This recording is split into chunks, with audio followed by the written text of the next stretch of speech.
Shalom. Sekali lagi shalom. Masih lebih besar suara saya. Sekali lagi ya, shalom. Ya, puji Tuhan. Apa kabarnya Bapak Ibu Saudara sekalian? Luar biasa atau biasa di luar? Luar biasa ya. Semua sehat ya. Amin. Ya, kita akan kembali lagi belajar kebenaran firman Tuhan pada pagi hari ini. Melanjutkan seri kita di bulan ini tentang pemulihan. Siapa yang rindu terus dipulihkan? Lambaikan tangannya dan katakan amin. Amin ya. Puji Tuhan. Oke. Bapak Ibu Saudara sekalian, hari ini kita akan belajar soal hati. Sama-sama bilang hati. Hati ya. Hati yang dipulihkan. Oke. Siap ya Bapak Ibu Saudara ya.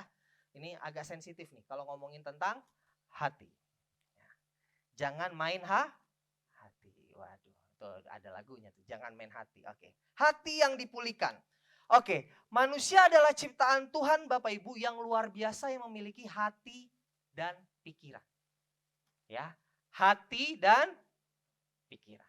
Ya, di dalam kehidupan ini Bapak Ibu, saudara yang saya kasih dalam Kristus Yesus, masalah, pergumulan, tantangan, apalagi himpitan, itu dapat mempengaruhi keadaan hati kita. Benar? Atau saya salah nih statement saya? Benar gak?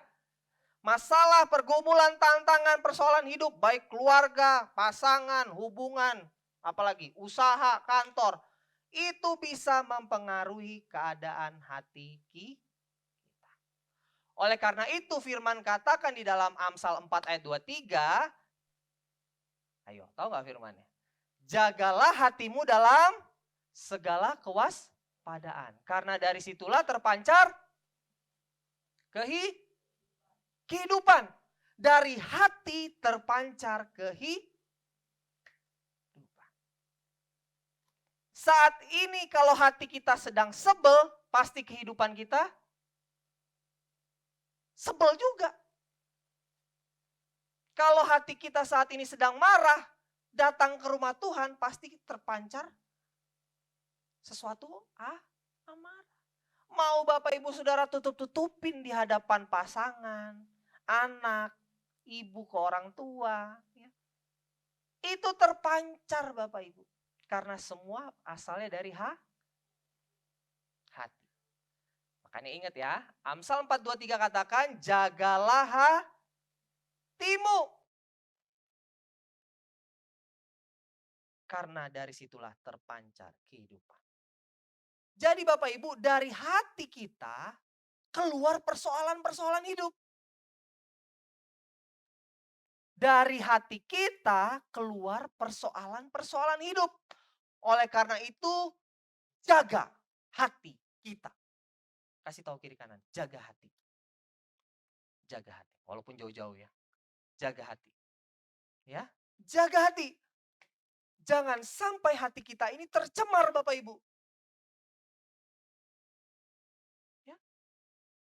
Karena kehidupan kita nih, di luar ini, bisa mencemari hati kita nggak? Bisa. Sangat-sangat bisa. Bukan bisa lagi. Sangat-sangat bisa. Jika sesuatu yang tercemar itu masuk ke hati kita, ya, kita akan bisa mengeluarkan yang namanya sampah. Ketika kita mencemari, kotor dong hati kita. Jadi bahasa saya, hati kita penuh dengan sampah. Tanpa kita sadarin, kita bisa mengeluarkan sampah itu kepada orang lain. Halo? Sehingga orang lain bisa terluka. Jadi, itu persoalan mengenai hati. Jaga hati. Saya akan terus mengulangi jaga hati. Supaya keinget terus sampai keluar dari gereja ini. Jaga hati. Oke? Karena hati dan pikiran itu menentukan roda kehidupan kita. Kalau hati kita penuh sukacita, pasti kehidupan kita penuh sukacita. Oke? Jadi jaga hati. Nah Bapak Ibu, pemulihan, ini kan kita lagi ngomongin pemulihan nih Bapak Ibu. bulan Juni ini. Pemulihan sangat sulit dialami oleh orang Kristen kalau hatinya bermasalah. Sekali lagi ya, pemulihan, kita ngomongin pemulihan nih. Kemarin Bapak Pendeta Steve ngomongin pemulihan. Gak akan bisa kita alami dalam hidup kita kalau hati kita bermasalah. Be careful soal hati ini. Ya. Oleh karena itu Bapak Ibu, hati ini hari demi hari harus diperbaharui. Harus diubahkan. Hati yang diciptakan menurut rupa Kristus itu harus tiap hari diubahkan. Bukan sekali seminggu.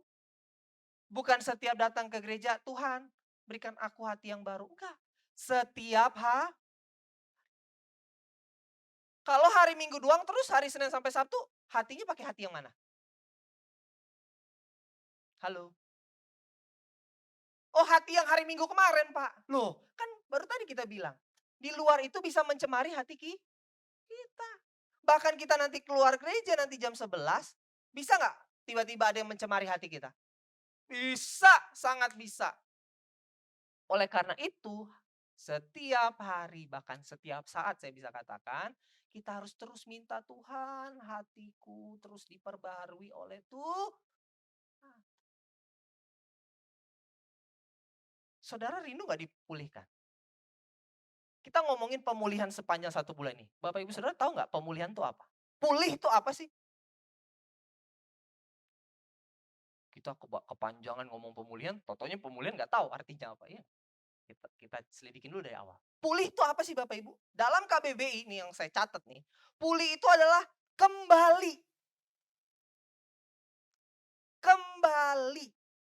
Nah, kembalinya apa nih Pak Pendeta? Kembalinya itu dalam konteks di KBBI adalah baik. Kembali baik. Berarti yang tadinya tidak baik menjadi baik. Kembali sehat. Berarti yang tadinya tidak sehat menjadi sehat. Itu definisi pulih.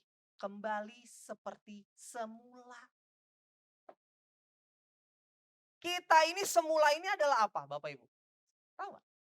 Ciptaan Tuhan yang luar biasa. Bahkan Tuhan katakan serupa dengan Kristus. Loh. Kok gitu Pak? Serupa seperti Kristus tapi kok keadaan sekarang itu membuat kita kayaknya banyak banget melakukan dosa. Itu dia. Bahwa dunia ini mencemari hati kita. Oleh karena itu setiap hari harus terus diperbaharui. Oke? Nah kita ngomong ini. Oke Pak Pendeta. Oke Pastor. Saya mau diperbaharui hati. Saya mau dipulihkan hati. Hari demi hari. Oke. Ada tantangannya. Apa tuh tantangannya? Ayo kita buka. Ibrani 3 ayat 7 sampai 9. Ibrani 3 ayat 7 sampai 9. Ayo Bapak Ibu Saudara yang ada di rumah juga buka Alkitabnya. Kita buka Ibrani 3 ayat 7 sampai 9. Multimedia bisa ditampilkan ayatnya? Di online? Iya, oke. Kalau tidak ada di online, Bapak Ibu Saudara cari Alkitabnya di rumah. Oke? Yang ketemu katakan yes. Oke, yuk. Baru pelat, yes. Oke, ayat 7 sampai 9. 3, 2, 1, ya. Sebab itu, seperti yang dikatakan Roh Kudus, pada hari ini jika kamu mendengar suaranya, janganlah keraskan hatimu. Seperti dalam kegeraman pada waktu pencobaan di padang gurun, di mana nenek moyangmu mencobai aku dengan jalan menguji aku. Sekalipun mereka melihat perbuatan-perbuatanku, 40 tahun lah. Ngomongin siapa ini? 40 tahun. Bangsa Israel. Ya, perhatikan kembali ayatnya, Alkitabnya. Sebab itu seperti yang dikatakan Roh Kudus pada hari ini. Now. Ya, sekarang. Jika kamu mendengar suaranya. Ayo, baca dengan suara yang keras ya. Kalimat ini. 3, 2, 1, ya. Janganlah keraskan. Stop sampai situ. Jangan keraskan hati. Nah, ini nih tantangannya. Yang tadi pengantar saya.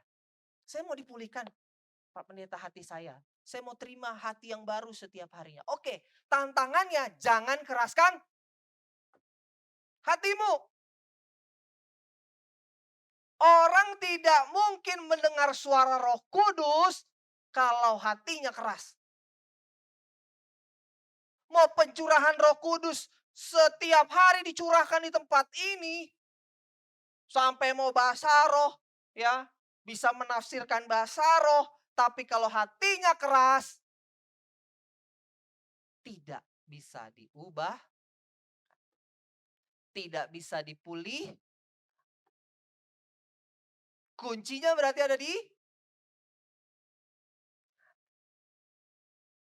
oke, sama-sama bilang jangan keraskan hati. Jangan keraskan hati. Ini kita nggak ngomongin suku ya. Ada orang bilang, wah Pak Pendeta, kalau orang, saya ngomongin saya aja deh. Kalau orang Kupang, wah keras kepala, keras hatinya, susah dibilangin. Jangan begitu. Berarti itu belum dipulihkan Tuhan. Semua segmen, semua suku bisa dipulihkan Tuhan. Benar? Orang berita Tuhan Yesus sudah tersebar dari Sabang sampai Merauke. Dan sampai masuk ke hati mereka. Berarti kuncinya bukan suku. Oh Pak Pendeta, kalau ngomongin hati, oh nggak bisa. Kalau suku saya susah kalau hati. Wah, nggak bisa. Apa sih yang nggak bisa dilakukan oleh Tuhan Yesus? Benar nggak? Asal kita sendiri mau. Mau dulu nggak? Amin. Ya, oke. Nah, oke, ngomongin tentang keras. Hati yang keras. Saya mau tanya Bapak Ibu. Yang buat hati Bapak Ibu Saudara di tempat ini, yang di rumah juga. Yang membuat hati kita keras itu siapa? Orang lain atau kita sendiri? Jawab yang keras, ayo. Kita sendiri, yang kita sendiri angkat tangan. Yang bikin, yang buat hati kita keras orang lain. Gak ada yang angkat tangan. Berarti kita sendiri yang buat hati kita keras. Jadi jangan ada alasan, Pak Pendeta, Amang Pendeta, yang buat hatiku keras adalah suamiku. Istriku yang buat hatiku keras. Tapi enggak begitu Bapak Ibu. Yang buat hati kita keras adalah kita sendiri. Kita sendirilah yang menentukan kualitas dan kondisi hati kita. Yang setuju katakan amin. Kita sendiri yang nentuin kok. Dan ngomongin orang lain. Kita kok yang nentukan. Oke? So far so good? Amen. Ya, yang membuat hati kita bermasalah. Satu, kecewa sama Tuhan. Kecewa sama Tuhan, apa nih Pak Pendeta? Bersungut-sungut. Komplain. Ngeluh. Kenapa gini sih? Kenapa gini sih Tuhan? Aduh, saya maunya begini, saya maunya Tuhan. Kenapa sih? Aduh, kenapa jadinya kok Z? Jauh banget. Halo Tuhan. Kenapa jadi Z? Kenapa? Ngeluh. Itu satu. Kecewa sama Tuhan. Ini yang membuat hati kita bermasalah. Kita nggak mengerti maksud Tuhan. Bapak Ibu Saudara sadar nggak Tuhan Yesus sayang sama kita? Halo? Tuhan Yesus sayang nggak sama kita? Sayang banget. Pakai banget. Kalau orang yang disayang, pasti diajar nggak? Diajar. Bukan dimanjain, dibiarin bahkan. Nggak mungkin.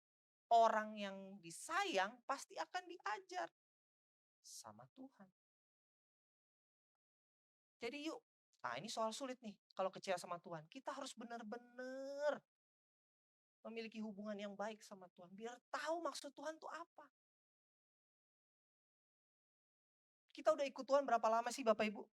Ini saya masih, ya mungkin ada yang tante, Mama Catherine udah umurnya udah berapa? Udah ikut Tuhan lama. Ya. Opung Noah, udah ikut Tuhan lama. Tulang Beni. Kita udah ikut Tuhan lama gak sih? Lama. Ada yang baru 2 hari ikut Tuhan. Nah, kalau itu baru agak bingung-bingung dengar firman Tuhan ini. Tapi kalau udah ikut Tuhan lama, lihat gak sih Bapak Ibu, yang Tuhan kerjakan itu hampir 80% bukan apa yang kita pikirkan. Bukan apa yang kita rencanakan bahkan.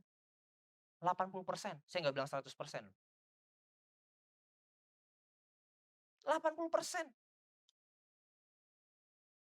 Toh sampai saat ini kita masih dekat sama Tuhan, itu kan tujuan Tuhan.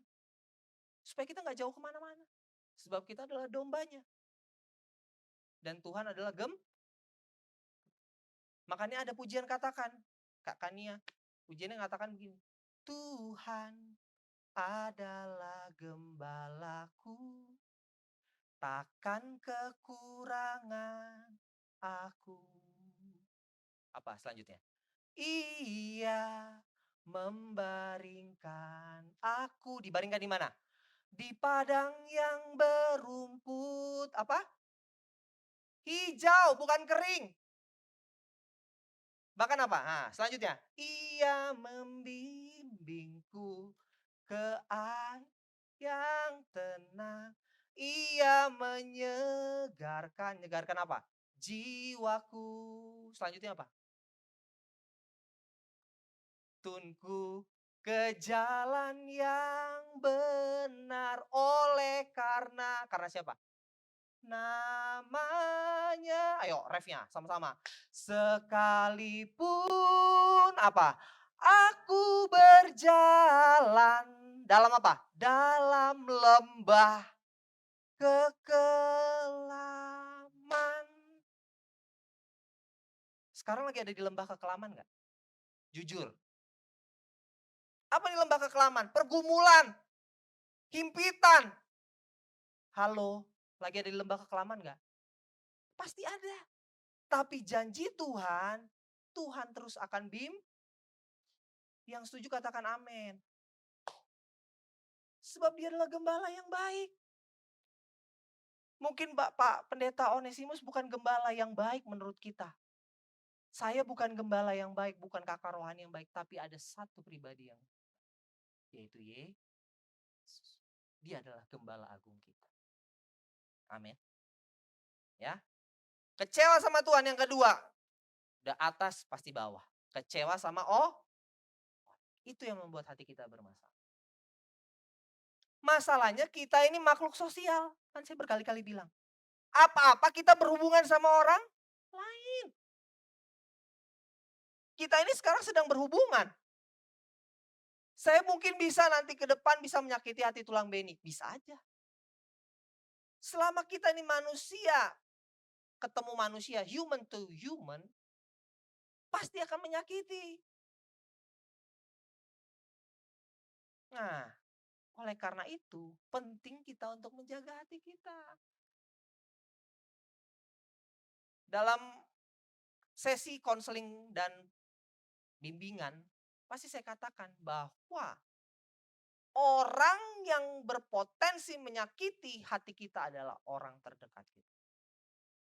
Siapa orang terdekat kita? Suami istri. Anak orang tua. Terus siapa? Pokoknya ada di satu rumah deh. Itu berpotensi menyakiti hati kita. Paling tinggi. Oleh karena itu, jangan kecewa sama orang. Kecewa sama orang bisa apa jadinya? Dendam. Benar? Marah. Benar? Akhirnya pahit. Tahu pahit nggak Bapak Ibu? Kepahitan. Jangan sampai kita kepahit. Mending kita kemanisan. Benar nggak? Amin. Mending pahit atau manis ya? Mungkin ada beberapa suka kopi pahit. Adik Odan suka kopi pahit. Mas Wawan sedikit-sedikit. Dia ada gula. Aren ya. Pokoknya yang pahit-pahit Jordan, Ezra Pardede itu pahit. Tapi mending pahit atau manis? Tapi jangan kebanyakan manis juga. Jadinya apa? Diabetes. Ya. Oke, jangan sampai kita kepahitan sama orang lain. Halo. Jangan sampai ya. Jangan sampai mungkin kita ada yang sakit hati saat ini. Tapi lepaskan, rilis pengampunan. Ya. Jangan simpen sampai tua, jangan. Gak ada untungnya. Ya, adanya nanti sakit. Jangan. Ya. Oke. Mungkin kita pernah melihat beberapa video ya, ditanya sama orang yang umurnya udah cukup tua, lanjut, tapi tenaganya masih kuat. Biasanya orang kan tanya, kok bisa sih sampai segitu umurnya? Kok bisa sih kuat? Selain makanan, kita pasti tahu ya makanan udah pasti kuncinya, karena itu asupan. Kedua, jangan nyimpan dendam sama orang. Jangan nyimpan amarah sama orang. Itu kuncinya. Ya Bapak Ibu. Jangan Bapak Ibu. Kalau kita marah sama orang, dendam sama orang, saya mau tanya. Orang yang kita dendam atau orang yang kita marah itu, dia ngerasain apa? Gak ada kan? Dia di rumah ngapain? Nonton aja. Bahkan ketawa-ketawa mungkin, hahaha. Tapi kita di rumah, wah. Kok mau kita gitu ya? Dia gak ada efek apa-apa. Kita doang di rumah yang,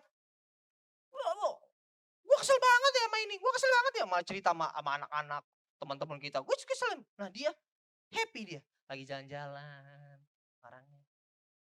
Ih, mau gak kayak gitu? Jangan ya. Udah. Kalau emang begitu orangnya udah. Gak usah diterusin. Akhirnya jadi capek. Bener? Ya? Oke? Jadi hati yang baru itu bukan hasil kerohanian kita loh. Sekali lagi.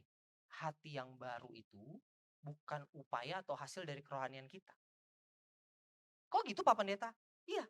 Karena Tuhan sendirilah yang memberikan hati yang baru. Yuk kita buka ayatnya. Ya, Yeskiel 36 ayat 26. Ayo kita buka. Yeskiel 36 ayat 26. Di layar sudah ada? Oke. Bapak Saudara di rumah, Yeskiel 36 ayat 26. Hari ini banyak yang streaming di rumah. Bener nggak? Totonya cuma 2-3 orang.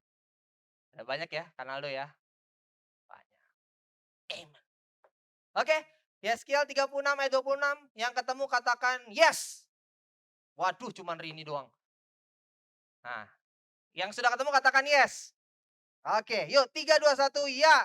Kamu akan kuberikan hati yang baru dan roh yang baru di dalam batinmu. Dan aku akan menjauhkan dari tubuhmu hati yang, dan kuberikan kepadamu hati yang, ngomongin hati yang keras lagi, benar gak? Firman Tuhan suka banget ngomong hati yang keras. Jadi jangan keraskan Bahkan Tuhan akan berikan kita hati yang Bulan lalu kita belajar apa? Ya. Jadi saya mau katakan, hati yang baru itu bukan karena Bapak Ibu Saudara, datang ke gereja, ikut doa pagi, doa siang, doa malam, WBI, ya Sabtu ceria, bahkan anak-anak pun ibu-ibu ikut ke dalamnya. Ibadah raya, junior circle, enggak. Yang kasih hati kita baru itu adalah Tuhan Yesus sendiri. Bukan karena memperbanyak terus, berarti Pak saya nggak usah ke gereja dong. Bukan juga. Bukan itu konteksnya. Tapi konteksnya di sini adalah hati yang baru itu adalah Tuhan yang berikan. Amin. Bahkan hati yang taat itu siapa yang berikan tuh?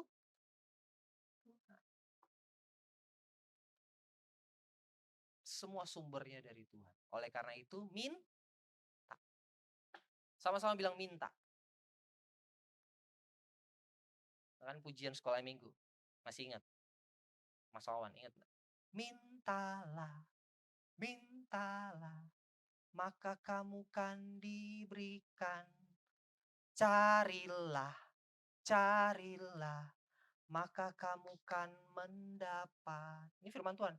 Ketuklah, ketuklah, maka pintu kan dibuka. Maka pintu kan dibuka, dibuka bagimu. Jadi bukan minta sama Tuhan, Tuhan minta berkat. Tuhan minta uang, bukan minta hati yang baik.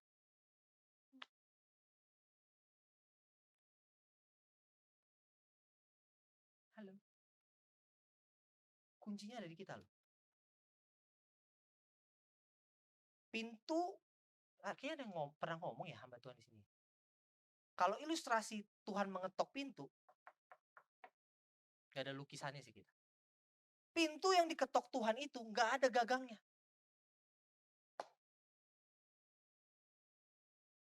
Jadi kalau orang melukis tentang Tuhan mengetok pintu, terus kok gak ada gagangnya sih di pintu? Gagangnya ada di mana? Di dalam. Berarti kuncinya siapa yang buka? Kita. Kalau gagangnya di luar, Tuhan Yesus berkuasa, gak usah diketok sama Tuhan. Buka. Buka. Ini gagangnya kosong. Jadi kalau Tuhan ketok, kuncinya dari kita. Mau buka hati atau keraskan hati. Ya, pilihannya ada di kita. Ingat ya, jadi hati yang baru itu datang dari Tuhan. Nah, ketika Tuhan berikan hati yang baru, dapat nih. Tuhan kasih hati yang baru, hati yang diperbarui. Untuk jaga kondisi hati kita, itu adalah tanggung jawab kita. Responsibility-nya ada di kita. Yang menjadi tanggung jawab untuk menjaga adalah kita. Ya. Karena orang Kristen banyak sering terima hati yang baru.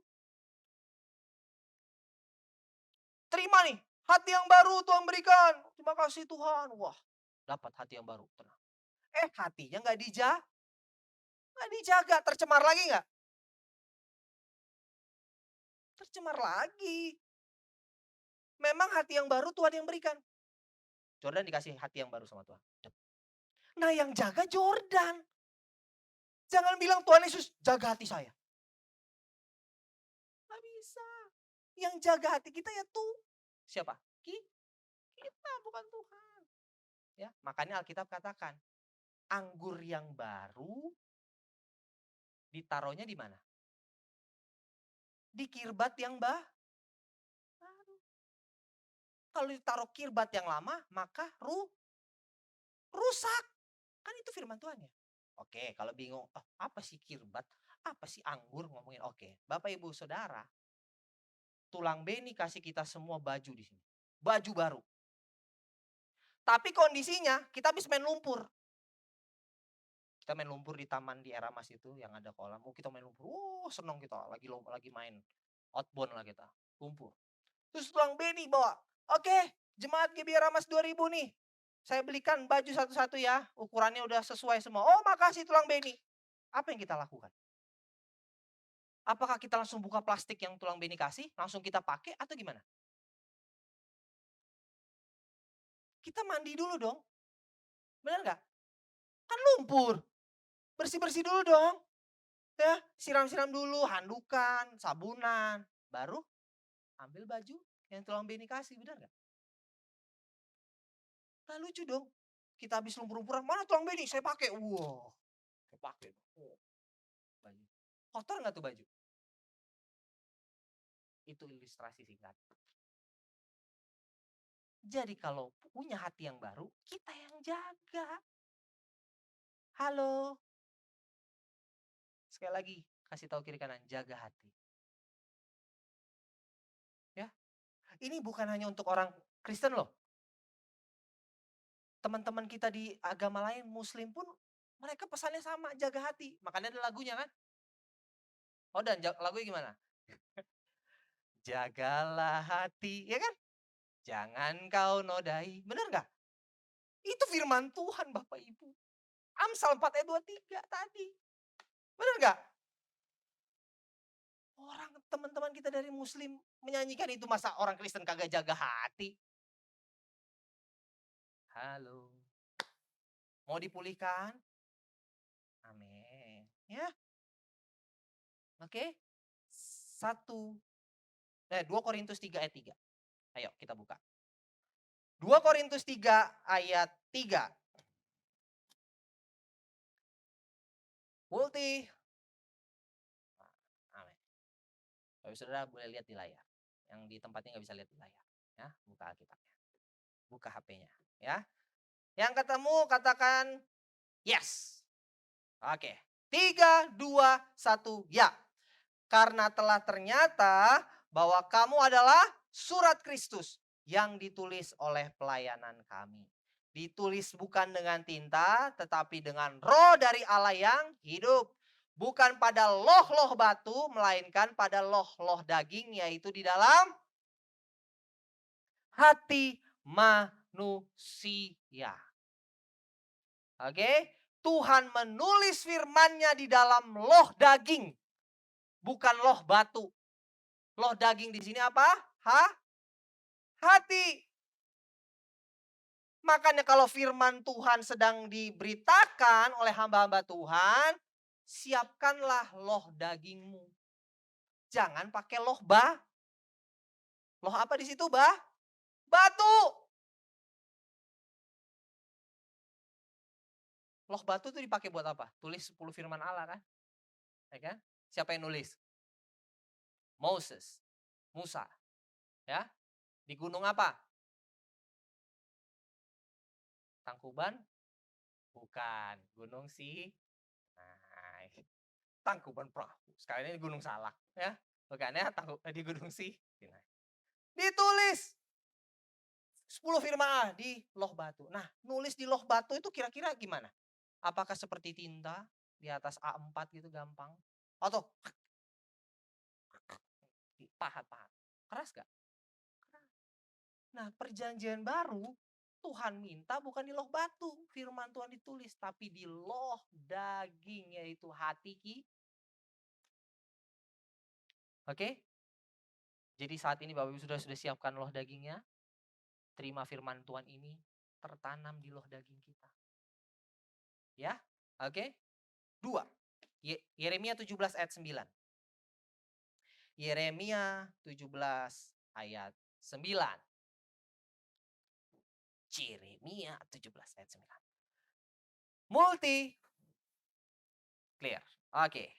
Yeremia 17 ayat 9. Yang sudah ketemu katakan hati yang baru. Oke. 3, 2, 1. Ya. Betapa liciknya hati. Lebih licik daripada segala sesuatu. Hatinya sudah membatu. Siapakah yang dapat? Tahu hatinya. Hati itu licik. Bilang kiri kanan. Hatimu licik gak? Licik gak? Tahu licik gak? Ya? Tahu ya licik ya? Agak susah nih didefinisikan. Licik tuh kayak apa sih? Dalam satu kalimat. Apa licik? Bingung kan? Ada maunya. Apa tulang? Licik. Ih, licik loh. Licik tuh apa? Menguntungkan diri sendiri?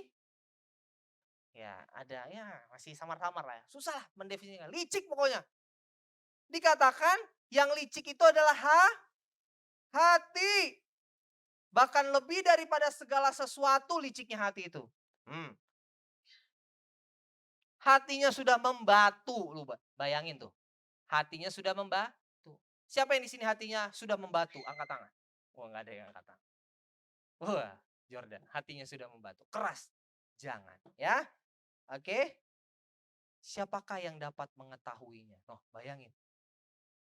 Hati kita ini Yeremia katakan Gak ada yang ketahuin.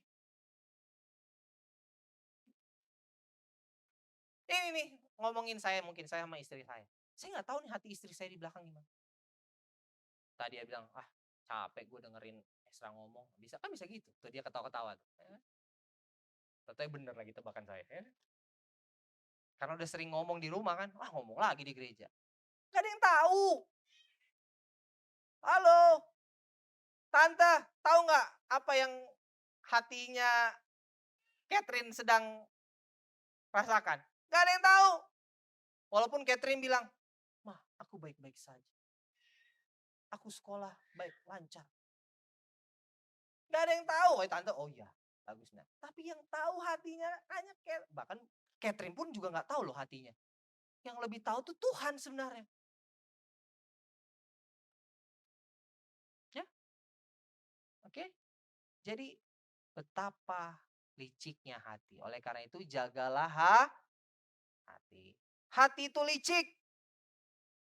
Lebih daripada segala sesuatu. Kenapa licik? Karena hati suka berubah-berubah. Benar? Hati suka berubah-ubah belum? Enggak. Ya. Apa yang bisa merubah hati kita? Kondisi, keadaan, kepentingan. Benar nggak? Ya, jaga hati kita. Ya. Makanya pujian katakan, ini lagu Daud tentang menyelidiki hati. Kania, selidiki mantap. Siapa sudah yang memulai? Tulang Beni ya? Nah, udah paham. Selidiki aku. Nadanya di situ. Lihat hatiku. Katakan, apakah ku sungguh mengasihimu, Yesus. Siapa yang maha tahu coba? Kau yang maha tahu dan menilai hidupku.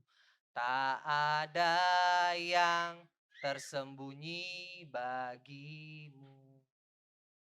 Ya, oke? Benar nggak Tante? Catherine bisa sembunyi dari Tante. Tapi Catherine tidak bisa sembunyi dari itu. Kita semua. Ya, jadi penting kita minta Tuhan terus menyelidiki hati kita. Apakah kita benar-benar mengasihi itu Tuhan? Ya, nah, cuman satu poinnya. Bagaimana hati kita bisa dipulihkan? Siap? Satu poin aja ya, nggak banyak. Satu, bagaimana hati kita dipulihkan oleh Tuhan? Tanam di loh daging kita. Oke? Kuncinya adalah melepaskan hak. Sama-sama bilang melepaskan hak. Kunci kita, hati kita bisa dipulihkan oleh Tuhan. Cuman satu. Belajar melepaskan hak. Ya. Filipi 2 ayat 5. Ayo kita buka. Filipi 2 ayat 5. Ini ayat terakhir nih. Kalau saya udah scroll ke bawah nggak ada ayat-ayat lagi, berarti ini ayat terakhir. Filipi 2 ayat 5. Ayo yang di rumah. Buka Alkitabnya. Filipi 2 ayat 5. Yang ada di Jakarta, yang ada di luar Jakarta, ayo buka. Ya. Papa Mama Nalu juga lagi streaming nih pasti. Dari Cirebon. Ya. Om, ayo kita buka Alkitab. Walaupun kita nggak ketemu ya kamera ini rasanya. Ya Om, kita nggak jauh ya Om. Oke, yang sudah ketemu katakan melepaskan hak. Oke, 3, 2, 1, ya. Hendaklah kamu dalam hidupmu bersama menaruh pikiran dan perasaan yang terdapat juga dalam Kristus Yesus. Hendaklah kamu dalam hidupmu bersama menaruh pikiran dan perasaan yang terdapat di dalam Kristus Yesus. Kalau kita melihat contoh daripada Yesus, apakah Yesus mengalah? Apakah Yesus mengalah selama perjalanan hidupnya sampai dia mati di atas kayu salib? Dia nggak ngalah Bapak Ibu. Dia melepaskan haknya.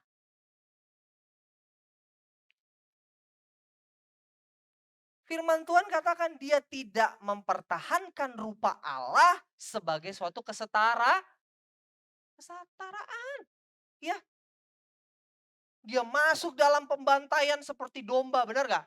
Dihajar, dipukul, dicambuk, ditendang, diludahin.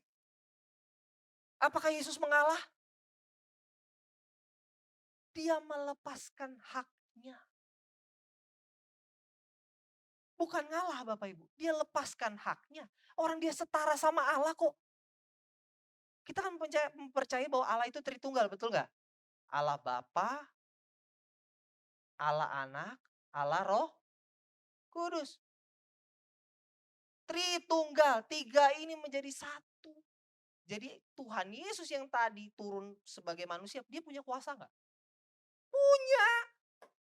Orang dia menyembuhkan kok, membangkitkan orang mati. Kurang kuasa apa? Dia bisa pindahkan seluruh setan-setan pindah kemana? Ke ke babi-babi. Terus babi itu terjun kan? Terus orang Kristen bilang, aduh sayang sekali itu babi. Hah?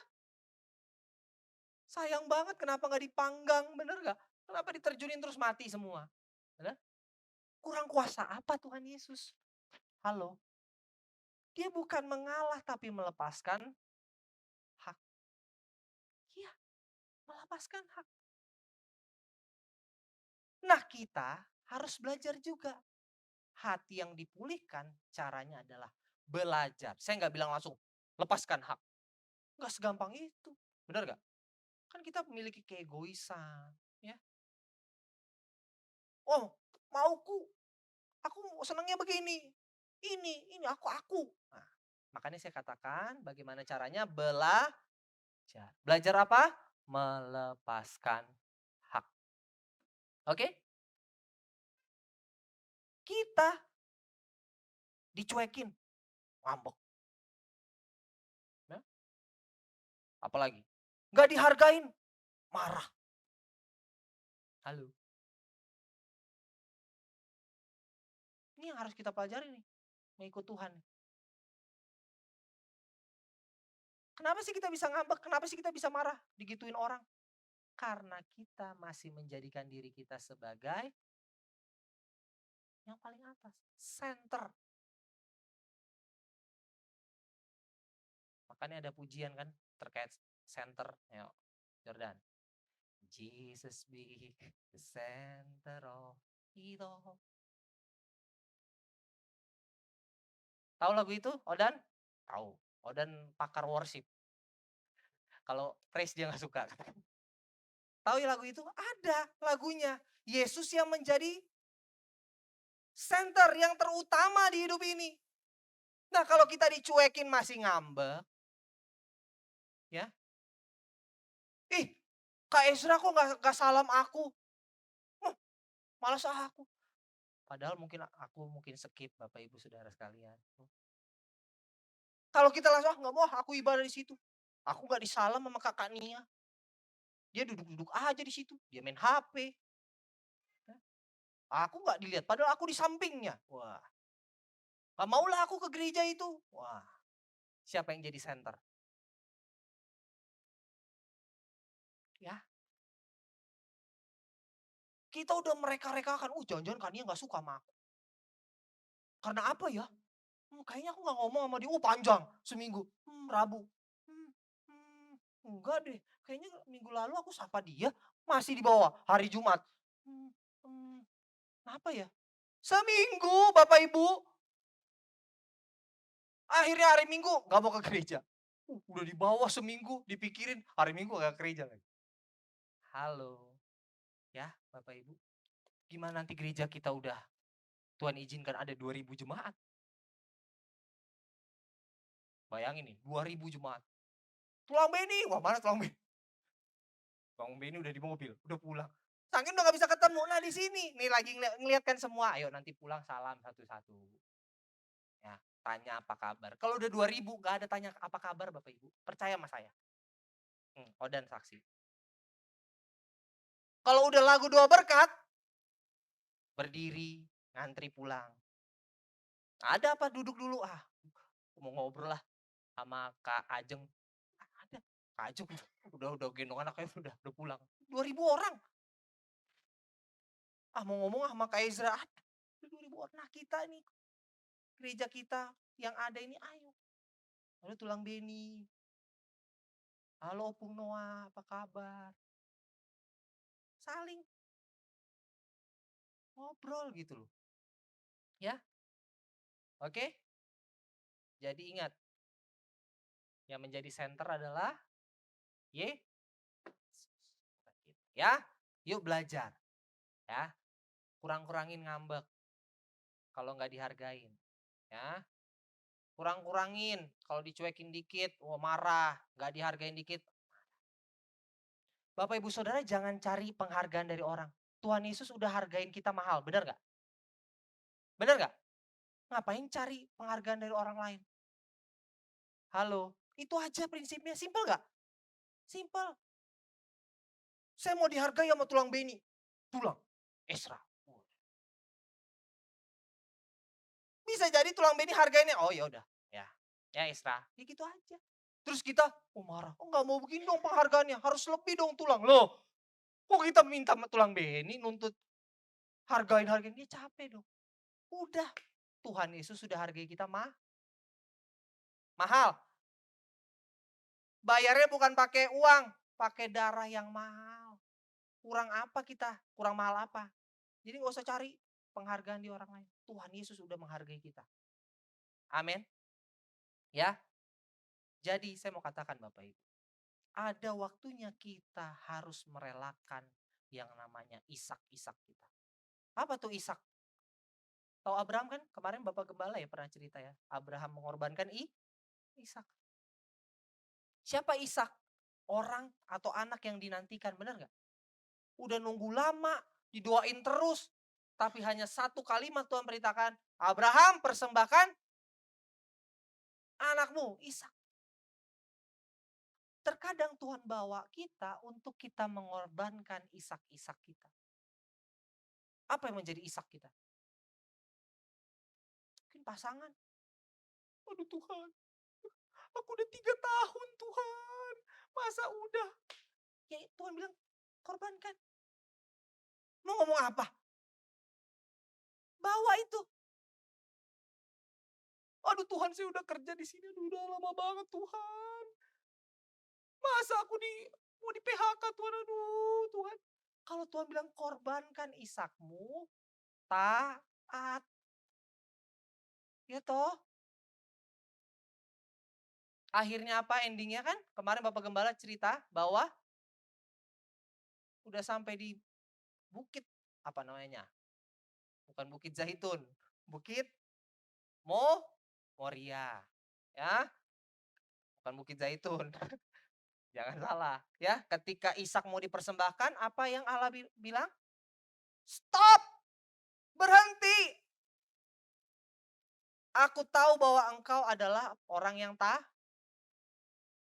bahwa sudah ada domba yang sudah disiapkan. Ya. Nah, Bapak Ibu Saudara sekalian, ayo belajar kita untuk melepaskan Ishak-Ishak itu. Itulah iman kita kepada Tuhan. Bahwa apa? Tuhan sudah siapkan yang terbaik. Halo, amin. Masih percaya kuasa Tuhan? Ada sampai sekarang? Amin. Mujizat masih ada dalam hidupku. Sembuhkan sakitku, pulihkan jiwaku. Mujizat masih ada bagi Tuhan bawa kita proses hari demi hari untuk diubahkan hati. Amin. Mau ya diubahkan hatinya ya? Belajar diubahkan ya? Amin. Saya juga belajar, Bapak Saudara yang di rumah belajar, hati kita harus dipulihkan oleh Tuhan. Cuman satu, belajar melepaskan hak. Tuhan Yesus memberkati kita. Amin. Amin. Ayo kita bangkit berdiri Bapak Ibu Saudara. Saya main musik ya. Nia, nyanyi. Selidiki aku. Ya tulang Beni kita nyanyi ini. Ini lagu Opung juga nih. Selidiki aku, lihat hatiku, apakah ku sungguh mengasihimu Yesus, Kau yang Maha Tahu dan menilai hidupku. Tak ada yang tersembunyi bagimu. Selidiki aku. Selidiki aku, lihat hatiku, apakah ku sungguh mengasihimu. Yesus, Kau yang Maha Tahu dan menilai hidupku. Tak ada yang tersembunyi bagimu. Telah kulihat. Telah kulihat kebaikan-Mu yang tak pernah habis di hidupku. Ku berjuang sampai akhirnya Kau dapati aku tetap setia. Aku lihat kebaikan-Mu yang tak pernah habis di hidupku. Ku berjuang sampai akhirnya Kau dapati aku tetap setia. Aku berjuang. Ku berjuang sampai akhirnya Kau dapati aku tetap setia. Sekali lagi katakan, ku berjuang.